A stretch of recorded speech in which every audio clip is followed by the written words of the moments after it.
చేద్దాం. ప్రధానంగా ఈనాడు పత్రికలో ఈరోజు నిన్న చంద్రబాబు నాయుడు గారు మాట్లాడిన కీలక వ్యాఖ్యలు, ప్రజా ఉద్యమంగా నీటి భద్రత అలాగే జల వనరుల సంరక్షణకు సంబంధించి ఒక 100 రోజుల ప్రత్యేక కార్యాచరణ అయితే రూపొందించారు. దీనికి సంబంధించి సాగునీటి సంఘాల సభ్యులతో టెలికాన్ఫరెన్స్లో కీలక వ్యాఖ్యలు చేశారు, మాట్లాడారు.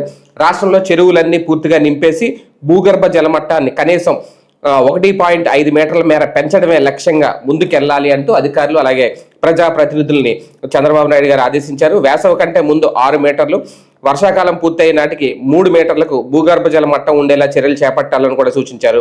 రాష్ట్ర వ్యాప్తంగా 5,697 గ్రామాల్లో భూగర్భ జలాల ఎద్దడి ఉన్నట్లు కూడా గుర్తించామన్నారు. నీటి భద్రత సాధిస్తే ఇతర రంగాల్లో అభివృద్ధి సులభతరం అవుతుందని స్పష్టం చేశారు.